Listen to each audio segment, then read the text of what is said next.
Sveiki, mėly neringiškiai, aš Matas Lasauskas, jūsų šešėlinis Neringos meras. Labai apgaulingas dalykas yra Neringos oras. Saulė šviečia kaip vasara, o vėjas toks šaltas, kad aš dar vaikštau su žieminė striukė kaip sausio mėnesį. Bet viskas bus gerai. Reikia tikėti, kaip tikime Kauno Žalgiriu. O dabar apie reikalus. Neringoje nyksta viešbučiai. Tai skamba kaip problema, kurią valdžia turėtų stabdyti ir spręsti. Bet pasižiūrėkime, ką ji daro. Šį mėnesį taryba svarstė naują infrastruktūros mokesčio tvarką. Joje nustatyta, kad viešbučio statybai taikoma 6 kartus mažesnis koeficientas nei poilsio paskirties pastatams. Lyg ir gerai, skatinama viešbučių plėtra. Bet tuo pačiu metu savivaldybė pasirašo dokumentus, leidžiančius Jūratės viešbutį paversti poilsio apartamentais, butais. Nacionalinis parkas šiam paskirties keitimui nepritarė. Tai ką padarė savivaldybė? Padavė parką į teismą. Už tai, kad parkas gynė kurortą. Ir tai jau ne pirmas kartas, kai girdime. Kurortas griūva, savivaldybė nieko negali padaryti, rankos surištos. O tada pažiūri dokumentus ir matai, kad rankos visai nesurištos. Jos dirba. Tik ne ta kryptimi.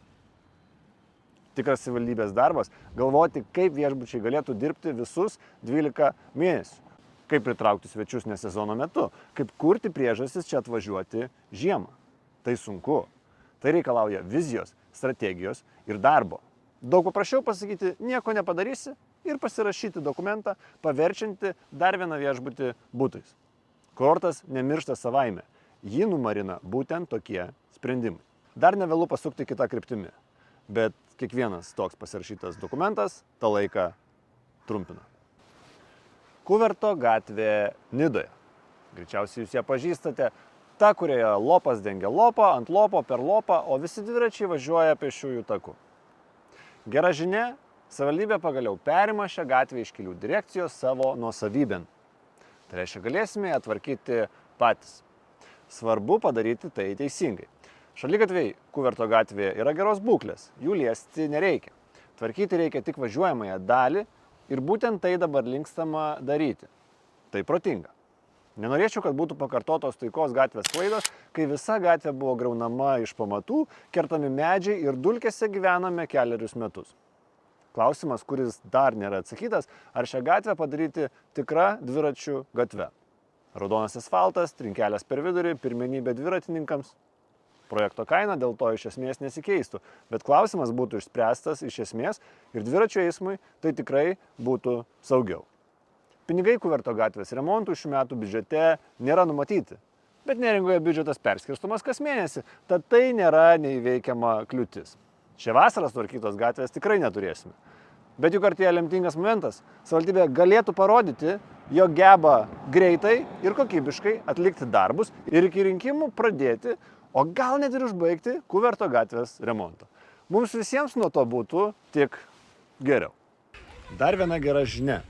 Šią vasarą Nidoje kviečiame vaikus į darželį, o Juodkrantėje tuo tikslu atidaroma net papildoma grupė.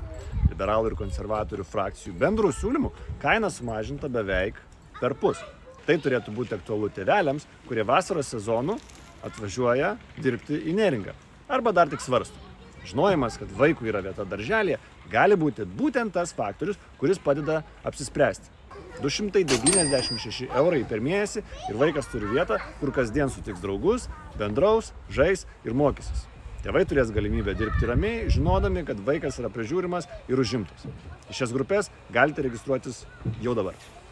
Neringa nuostabi vieta gyventi.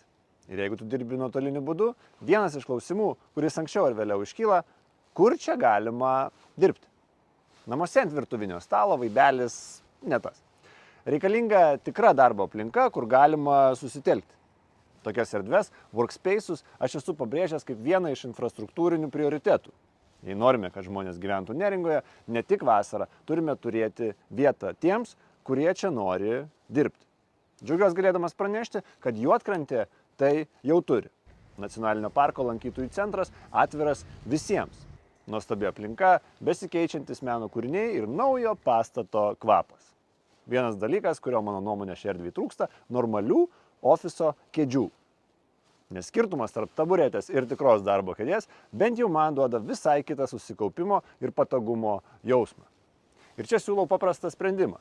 Kadangi ši erdvė tarnauja visam miestui, kodėl Neringos savivaldybė negalėtų pasirūpinti tomis kėdėmis? Tai būtų nedidelė investicija ir gražus bendradarbiavimo žestas tarp savivaldybės ir parko, rodantis, kad galime dirbti kartu bei rūpintis Kuršių Nerijos gamta ir žmonėmis, kurie čia gyvena bei dirba.